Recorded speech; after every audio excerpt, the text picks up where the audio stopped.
I know one thing, and I still do say it. They can't talk about history unless they speak my name.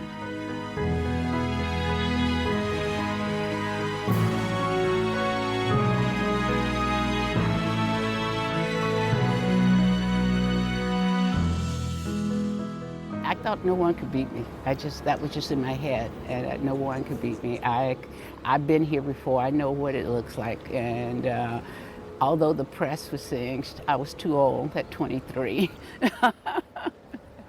so it was like, oh, okay. So for me, I went in very free-minded. I didn't feel like my competition was going to beat me. So I went into the games going, I can do this, I will do it, and that's it. Not to say my competitors weren't great. I just didn't feel that they could. It was my time. I was calling it. I named it. It's me.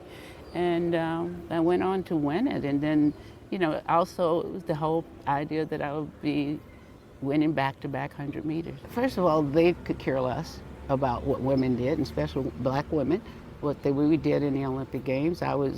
You would think somebody's winning back-to-back 100 meters. That would be a big thing. Everybody said, well, it's because of what Carlos and Smith did. And I said, well, I ran before they did. They ran 2 days later after I finished. I don't know what you're saying. No one celebrates you because you won back-to-back medals. You know you did it. And I used to say, well, I know one thing, and I still do say it. They can't talk about history unless they speak my name.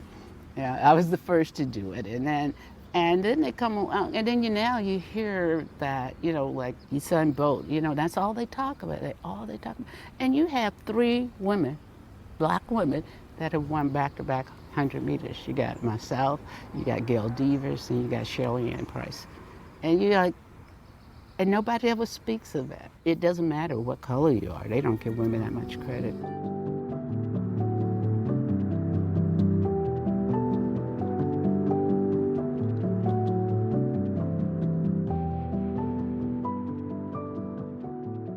To wear the shorts, it was the thing to do. It was because I was fighting for human rights. And that was the right thing for me to do at the time. But nobody knew what they wanted to do. And it was left up to you what you wanted to do. So it was not something I was thinking about or anything. I just knew I had my dark shorts, and this would be my way of, standing with people were saying, what is happening in the world is unfair. I was brought up with this. I was brought up with Jim Crow. But it was not something I laid in bed and go, I wonder how can I protest? Should I wear my black shirt? No, it was so natural. That was the natural thing for me to do. And it was a natural thing for me as not just an athlete, but a person that is for human rights, a person that wanted other people to understand that, we have to make a stand and to make all the people that say, what's that thing, shut up and run. Well, we can't.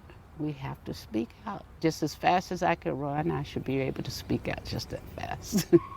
People asked, did they say anything to you? What are they going to say? You can't wear those shorts? Okay. Well, I come out there and what, you going to make me strip down, take them off? That's not going to happen, It's like they didn't, and also a black woman, that didn't mean anything. They weren't recognizing me anyway. They weren't recognizing what I would have to say or what I would have to protest.